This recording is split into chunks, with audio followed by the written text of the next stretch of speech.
আজকের পর্বে আপনাদের সাথে একদম ইউনিকভাবে শেয়ার করতে যাচ্ছি লাচ্ছা পরোটার রেসিপি, যেটা একবার দেখে নিলে বা শিখে নিলে আপনারা ঘরে বসেই তৈরি করতে পারবেন একেবারে রেস্টুরেন্ট বা হোটেলের মতো লাচ্ছা পরোটা। আজকের এই লাচ্ছা পরোটায় আমি 1.5 কাপ আটা ব্যবহার করছি।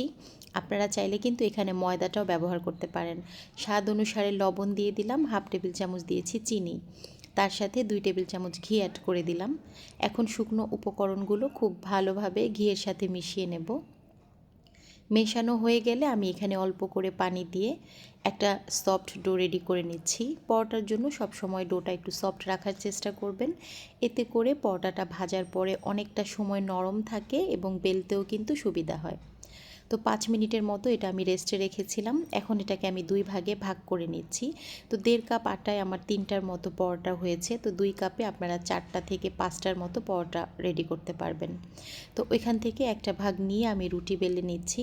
তো একইভাবে কিন্তু আমি 2টা রুটি বেলে নিয়েছি আর কি। তো এখন রুটির উপরে আমি ঘি ব্রাশ করে দিচ্ছি, দিয়ে উপর থেকে আবার আটা ডাস্ট করে দেব।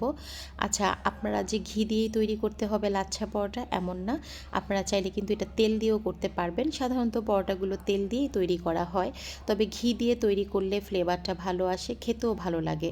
তবে ঘিটা তো আর সব সময় হাতের কাছে থাকে না।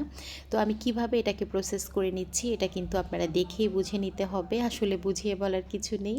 তো আবারও আমি উপর থেকে কয়েকবার করে কিন্তু ঘি ব্রাশ করে দিয়েছি। তো এখন হচ্ছে এটাকে এইভাবে শেপ দিয়ে নিচ্ছি, দিয়ে এটাকে আমি কেটে নেব আর কি। তো আমি এটাকে 3 ভাগে ভাগ করে নিলাম। আমি একটু মোটা মোটা পরোটা খেতে পছন্দ করি, আপনারা চাইলে এটাকে কিন্তু 4টাও করে নিতে পারেন, কারণ অনেকে কিন্তু খুব পাতলা পরোটা খেতে পছন্দ করে। তো ওইখান থেকে একটা লেচি নিয়ে আমি বেলে নিচ্ছি। এই পর্যায়ে কিন্তু খুব আলতো করে বেলতে হবে, বেশি চেপে চেপে ভাজলে পরোটার যে লেয়ার ভাবটা সেটা কিন্তু আর থাকে না, তখন ভাজার পরে তেমন একটা লেয়ার বোঝা যায় না।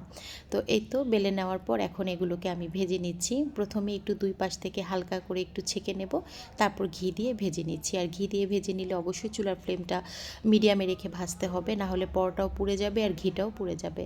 তো আজকের পরোটাগুলো কেমন হয়েছে অবশ্যই কমেন্ট অপশনে জানাবেন।